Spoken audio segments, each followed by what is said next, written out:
ایا زنانې په کور کې د اذان تر اوریدو مخکې خپل لمونځ کولی سي او که یا؟ د زنانو دپاره د اذان اوریدل او د اذان تر وخته پورې انتظار کول ضروري دي او که یا؟ زموږ ستاسو په معاشره کې اکثره وخت زنانو څخه چې لمونځ ځنډېږي هغه په دې خاطر باندې چې دوی وایي تر اوسه پورې اذان نه دی سوی. آیا د اذان تر وخته پورې د زنانې دپاره په کور کې لمونځ ځنډول ضروري دي او که یا؟ د دې مسلې جواب دا دی چې پر زنانو باندې د اذان اوریدل ضروري نه دي، بلکې چې کله د لمانځه وخت داخل سي افضله طریقه دا ده چې په هغه وخت کې لمونځ ادا کړي. په اول وخت کې لمونځ ادا کول دا بهترینه طریقه ده.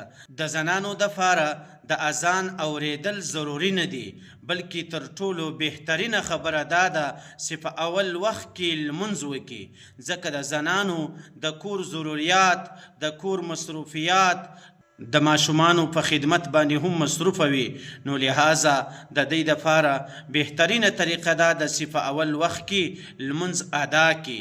په خپل وخت باندې لمونځ ادا کول دا تر ټولو بهترینه طریقه ده. لیکن که چیرې وخت نه معلومیږي چې آیا وخت داخل سوی دی او که نه دی، لکه د ماښام په صورت کې، په هغه وخت کې بیا انتظار کول صحیح دی چې یو څه وخت انتظار وکړي تر څو د دې دا یقین سي چې اوس د ماښام وخت داخل سو، بیا د خپل لمونځ فورا کوي. لیکن زموږ ستاسو په معاشره کې عوام په دې مسلې باندې ناخبره دي. اکثر زنانې په کورو کې تر هغه وخته پورې لمونځ نه کوي تر څو پورې چې دوی اذان نه وي اورېدلی.